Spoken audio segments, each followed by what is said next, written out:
Si je devais définir la franc-maçonnerie en un seul mot, je dirais que c'est la contre-église. Car dès le début, dès son origine, dès sa création en 1717, elle fut farouchement opposée à l'Église catholique. Et même plus largement à la royauté ainsi qu'à la papauté. Et les faits le prouvent durant l'histoire de ces derniers siècles. Si je devais définir la franc-maçonnerie en deux mots, je dirais que c'est une société secrète, et plus exactement une superposition de sociétés secrètes, puisque les grades supérieurs se sont toujours fait fort de maintenir dans l'ignorance et dans l'erreur les grades inférieurs. Et pour cela, je renverrai aux travaux, et notamment à la lettre d'Albert Pike, à Mazzini, qui en parlait très bien. Si maintenant je devais définir la franc-maçonnerie en trois mots, je dirais que c'est la synagogue de Satan. Et pour faire court et direct, c'est l'instrument de domination du judaïsme international, ayant pour cible le Christ, son Église et ses fidèles. Une société secrète, plus exactement une superposition de sociétés secrètes, et surtout une structure pyramidale, où en fait ce qui est montré n'a rien à voir avec ce qui se produit vraiment. Ce que je veux dire par là, c'est que la franc-maçonnerie a toujours prétendu qu'elle était une sorte de cercle philosophique, philanthropique, avec ayant pour but donc des œuvres caritatives, des choses comme ça, et non politique. Puis on s'est aperçu au fil de l'histoire qu'elle avait un caractère politique affirmé. La franc-maçonnerie a toujours prétendu qu'elle était pour le respect et la tolérance de la religion, catholique en l'occurrence. Bon, il s'est avéré aussi à travers des révolutions et des guerres qu'elle était profondément anticatholique. Donc il y a cette idée qui est purement talmudique de dire une chose et son contraire, puisque quand on reprend les bulletins du Grand Orient, la revue L'Acacia, certains témoignages de francs-maçons qui en étaient et qui en sont sortis, comme Alban Copin-Alban-Cély par exemple, on peut s'apercevoir qu'elle dit une chose et son contraire, et surtout qu'elle dit certaines choses, qu'elle se targue de plein de bonnes idées supposées, hein, comme la tolérance, la liberté, la démocratie, toutes ces choses-là, mais qu'en fait, elle ne fait qu'appliquer le contraire. Concernant ses origines, il y a deux opinions qui s'opposent, qui sont divergentes, mais que j'aimerais faire converger. La première, c'est celle du chevalier Gougenot des Mousseaux et de Copin-Alban-Cély, approuvé notamment par le docteur Isaac Wise, que je vais lire, qui nous dit que la franc-maçonnerie est une création juive, faite par les juifs pour les juifs. Donc c'est ce que disait Isaac Wise, donc dans la revue The Israelite, donc, cité par Léon de Ponsins dans son excellent livre Les forces secrètes de la Révolution, que je vends d'ailleurs sur mon site internet. Et donc, Isaac Wise disait en 1855, « La maçonnerie est une institution juive dont l'histoire, les devoirs, les mots de passe, les explications sont juifs, du commencement à la fin, à l'exception d'un seul grade secondaire et de quelques mots dans la formule du serment. » Explication, donc citation, qui rejoint totalement les travaux de Monseigneur Meurin dans son excellent livre La franc-maçonnerie, synagogue de Satan, qui lui démontre de manière impeccable que la franc-maçonnerie est calquée sur la Kabbale, d'après les révélations de l'Otaxile. Donc ça, c'est pour la première opinion des Copin-Alban-Cély, des Wise, bon. Et il y a la deuxième, c'est celle de Nesta Webster. Et alors certains ont tendance à l'opposer. Alors, quand on dit création juive, il faut bien s'entendre sur le terme de création. Celui qui crée à partir de rien ne peut pas être un être humain. Il n'y a que Dieu qui peut créer à partir de rien. Qu'on soit d'accord là-dessus. Bon. Nesta Webster, elle, disait que la franc-maçonnerie fut au départ un cercle philosophique qui a été ensuite infiltré, repris et détourné par la communauté juive, et qui ensuite l'a été. Mais ce que je veux dire par là, c'est que ces deux théories se rejoignent, si on veut. Elles ne s'opposent pas. Alors, à partir de quand la franc-maçonnerie a été exclusivement juive, et entre guillemets, elle n'est pas exclusivement juive, mais à sa tête, oui, hein, c'est le judaïsme international, à sa tête, c'est Israël. À partir de quand ça, on n'en sait rien, mais en tout cas, c'est, comme je disais, l'instrument de domination des juifs, du judaïsme international, sur les peuples et les nations. La franc-maçonnerie, c'est surtout un état d'esprit. C'est surtout une idéologie où, au cours de l'initiation, le profane devenu initié maçon est formaté à l'état d'esprit maçonnique, qui a déjà d'ailleurs beaucoup à voir avec l'état d'esprit juif. Et donc là, il y a des principes fondateurs hein, qu'on met dans le crâne du franc-maçon, et notamment celui des bas grades de la maçonnerie bleue. C'est d'être anti-catholique, c'est d'être pour l'union civile et non le mariage religieux, être anti-militaire, c'est d'être internationaliste et farouchement opposé au nationalisme, c'est une idéologie de mort, c'est-à-dire être pour l'euthanasie, être pour l'avortement, en gros, tout ce qui s'oppose à l'ordre surnaturel divin et tout ce qui s'oppose à la doctrine catholique traditionnelle. Voilà, pour faire court et aller au but. Donc la franc-maçonnerie, sous une république, va être conservatrice. Alors que par le passé, la franc-maçonnerie fut donc drôlement opposée au trône et à l'autel, on va le voir, et fut révolutionnaire. Hein. Et là, elle s'y est pris selon la stratégie de ne jamais combattre l'ennemi de l'extérieur à la loyale, mais de l'intérieur par l'infiltration, la corruption de ses membres et la subversion. Alors la subversion dans le cadre des monarchies et la déviation concernant l'autel, donc concernant l'Église catholique. La République démocratique et le régime politique voulu par la judo-maçonnerie, la démocratie, la laïcité, donc la démocratie, il faut le prendre dans le sens de la volonté de l'homme au détriment et face à la volonté de Dieu, parce que ce qu'il faut bien comprendre, c'est d'un point de vue spirituel, la franc-maçonnerie, c'est l'orgueil de l'homme et la révolte de Lucifer. Donc, la démocratie qui est la volonté de l'homme au détriment de Dieu, la laïcité qui est la religion de la franc-maçonnerie, qui au départ était vouée à se passer de Dieu, c'est ce que dit Léon XIII dans son encyclique Humanus Genus, c'est d'abord se passer de Dieu simplement, en étant soi-disant dans le respect et la tolérance de la religion, et puis on s'est aperçu au fur et à mesure que c'est d'abord pour se passer de Dieu, et puis ensuite pour agir directement contre Dieu. Voilà ce qui est exactement la religion maçonnique, qui est la laïcité. Et puis après, comme je disais, la franc-maçonnerie se targue de pleine, comme la liberté d'expression, qui est en fait la liberté de blasphémer, et puis surtout elle se base concrètement sur la déclaration des droits de l'homme.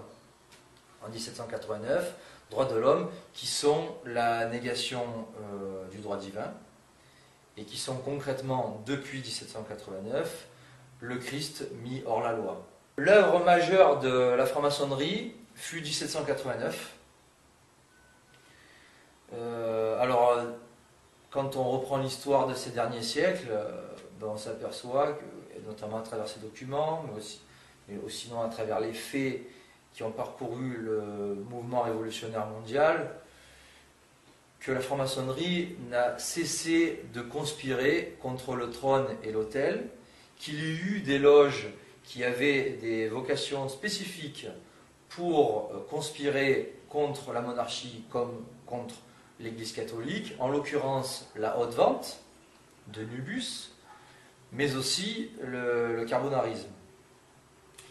Donc la franc-maçonnerie, c'est 1789, complot 100% maçonnique contre le roi Louis XVI. La franc-maçonnerie, c'est Adam Weishaupt, qui a donné le coup d'accélérateur à travers l'illuminisme, qui avait gagné idéologiquement la franc-maçonnerie de l'époque, juste avant 1789, et donc illuminisme qui est né un certain 1er mai 1776, et donc créé et fondé par Adam Weishaupt. La franc-maçonnerie, c'est le congrès de Wilhelmsbad en 1782, qui visait justement à destituer Louis XVI en France, mais aussi Gustave III en Suède. La franc-maçonnerie, ce fut ensuite 1848, avec la Révolution en France, qui a destitué Louis-Philippe au profit de la Seconde République et le gouvernement provisoire 100% maçon, des Louis Blanc, des Proudhon, des Adolphe Crémieux, des Lamartine, des Ledru-Rollin. La franc-maçonnerie, ce fut aussi ensuite la Commune de Paris, où le Grand Orient et la Grande Loge nationale de France ont parfaitement assumé leur implication dans les massacres de la Commune de Paris en 1871. La franc-maçonnerie, c'est aussi l'assassinat du tsar Nicolas II en 1917. La franc-maçonnerie, c'est aussi le carbonarisme, l'assassinat du roi Carlos en 1910 au Portugal. C'est aussi le renversement d'Alphonse XIII en Espagne, c'est avec le Grand Orient. C'est aussi la destitution des Habsbourg en Autriche, toujours par le Grand Orient. C'est aussi la révolution allemande en 1918, c'est aussi la révolution hongroise avec Béla Kun l'année d'après en 1919, c'est aussi la guerre civile avec le Grand Orient et le financement soviétique en 1936 face à Franco en Espagne. Voilà tout ce qu'est la franc-maçonnerie. Et c'est encore aujourd'hui le printemps arabe qui ne fut qu'une entreprise par le biais des frères musulmans qui sont une secte maçonnique en islam, c'est aussi une entreprise de maçonnisation du monde arabo-musulman au Maghreb et au Moyen-Orient. Donc voilà, pour faire court, à travers différentes dates, la franc-maçonnerie, tous les méfaits, toute sa conspiration contre l'autel et le trône, qui vise à l'instauration du règne de l'Antéchrist autant que du messianisme juif talmudique. Il y a plusieurs tendances au sein de la franc-maçonnerie. Alors, il y a la tendance matérialiste, qui est basée sur la raison humaine, qu'on va retrouver, par exemple, chez un Mélenchon, chez des gens du parti de gauche. Et puis, il y a la tendance spiritualiste, autrement appelée occultiste, qui, elle, s'appuie sur un ésotérisme païen. Et en fait, son but est de revenir à ce paganisme ancien d'avant le Christ, dont parlait très bien Pie IX, que je cite au tout début, même avant le début de ma synthèse, qui disait « La révolution, donc, proprement judo-maçonnique, est inspirée par Satan lui-même. Son but est de détruire de fond en comble l'édifice du christianisme et de reconstruire sur ses ruines l'ordre social du paganisme. » Cet ordre social du paganisme, c'est exactement pour référence le paganisme d'avant le Christ, qui avait pour référence, qui était sous la domination des Grecs et des Romains, et notamment d'un certain Brutus. Et dont parle d'ailleurs très bien Monseigneur Gaume dans son livre « La Révolution ». Sur le plan politique, la franc-maçonnerie n'a pas le pouvoir, la franc-maçonnerie a tous les pouvoirs. Voilà, c'est aussi simple que ça. Et pourquoi? Parce qu'elle a su, à divers niveaux, que ce soit donc dans la politique, mais dans les médias, dans toutes les sphères de pouvoir, et surtout aussi la finance, elle a su opérer ce qu'on pourrait appeler une séduction des intelligences. Aujourd'hui, pour avoir une grosse entreprise, d'un point de vue local, régional, il faut faire allégeance à une secte maçonnique. Que ce soit la franc-maçonnerie du Grand Orient, que ce soit la Grande Loge, que ce soit des sectes dérivées, des clubs dérivés de la franc-maçonnerie comme le Lions, comme le Rotary, il faut être affilié. Voilà. Ou sinon, on n'y arrive pas. Donc voilà, en gros, la franc-maçonnerie, et puis surtout, pourquoi elle a le pouvoir politique aussi, et c'est ce qui fait sa force, c'est le secret. Pourquoi c'est l'alliance, la franc-maçonnerie est l'alliance entre le juif et Satan. C'est pour ça que Monseigneur Meurin l'appelait la synagogue de Satan. Pourquoi? Parce que c'est l'instrument de domination du judaïsme international. Par quel biais? Par le mensonge, mentir sur ses intentions, et par le secret. Le franc-maçon, qui rentre en franc-maçonnerie, prête serment de ne jamais divulguer ses activités maçonniques, comme la qualité maçonnique, l'appartenance maçonnique de ses camarades de loge.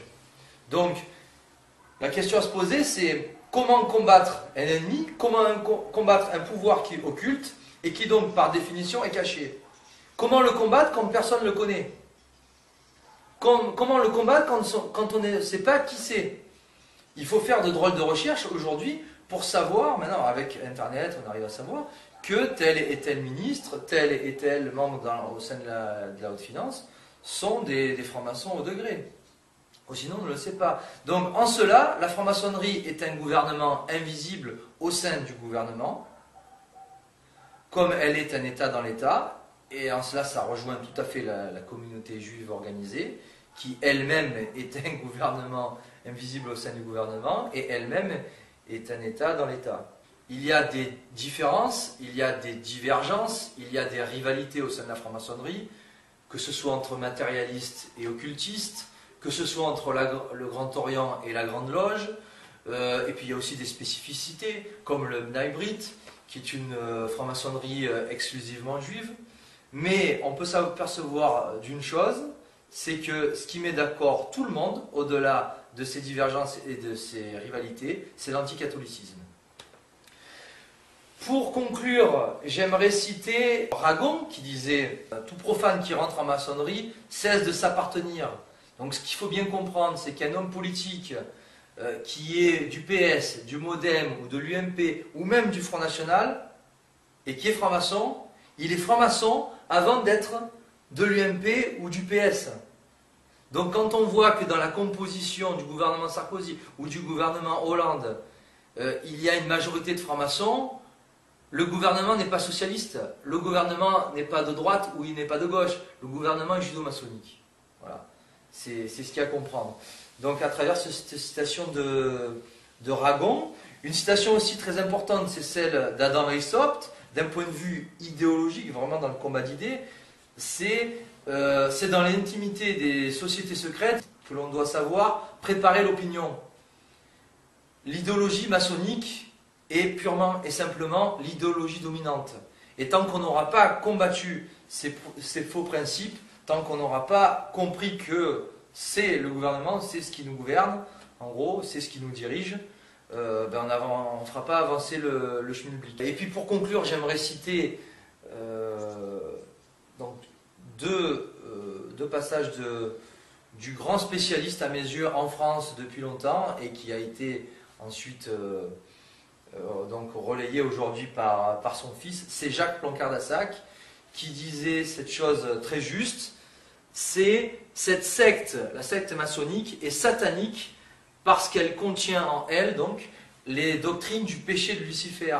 C'est très important, cette négation du divin, cette divinité de l'humain, et puis surtout cette négation dans la franc-maçonnerie du péché originel.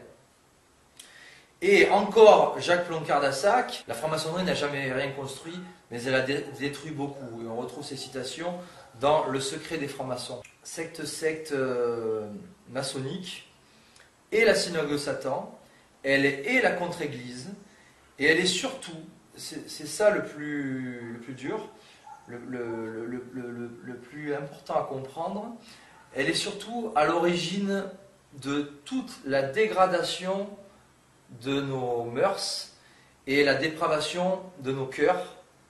Et d'ailleurs, j'aimerais rajouter encore deux citations qui sont à mes yeux les plus importantes quand on étudie le sujet et qui caractérisent très bien la franc-maçonnerie. C'est des documents de la haute vente entre des hauts initiés qui avaient pour pseudonyme Tertullien et Bendis. Et Tertullien disait « Le sang des martyrs enfante des chrétiens. Nous ne voulons plus de chrétiens, ne faisons donc plus de martyrs. » Et à cela, 20 répondait « Faites des cœurs vicieux et vous n'aurez plus de catholiques ». Ces quelques phrases résument tout à fait le projet judéo-maçonnique de la destruction de la France et de son identité catholique. Voilà. Résume parfaitement ce projet de destruction et de dégradation des mœurs de la société française et de dépravation des cœurs qui ont conduit à la société dans laquelle nous vivons aujourd'hui.